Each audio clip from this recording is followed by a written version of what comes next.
recommendations being put forward by the Human Rights Watch to resolving this conflict or finding a solution to it?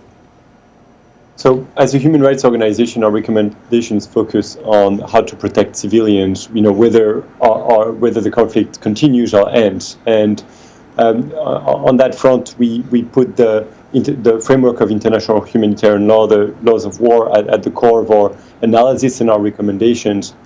And I would like to come back to this question of the famine and the obstructions on aid. I mean, this is presented as a humanitarian crisis, which it is. It's the worst humanitarian crisis in the world right now. And when you speak to humanitarians, many will tell you that the scale of the famine in Sudan now could be worse than what we saw in the 1980s and 1990s in the Horn.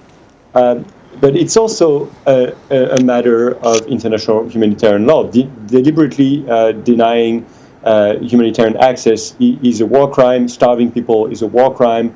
And we would like diplomats to really start focusing on this issue as a matter of international humanitarian law, which means there needs to be accountability for the officials who are responsible for the denial of humanitarian access. There needs to be sanctions against these people. And when you see the position of the Sudanese government, I mean, as was discussed earlier, I mean, of course, we've seen attacks on food supplies by the RSF. Denial of access by the RSF, but the Sudanese government is also, on this front, equally responsible.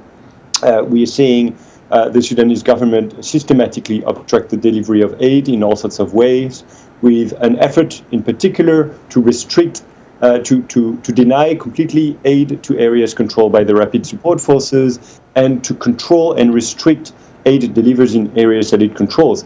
And the positions taken by the Sudanese government at the UN are really shocking. You see a Sudanese representative of the Security Council denying that famine is even occurring, and Sudan took the decision to withdraw from the IPC, which is the international body that monitors hunger across the world, making it only harder for the IPC to do its work. So it's really urgent to take actions against officials who are responsible for that, to ramp up the pressure against the parties for the denial of aid, so that humanitarian organizations can access people who are at dire need.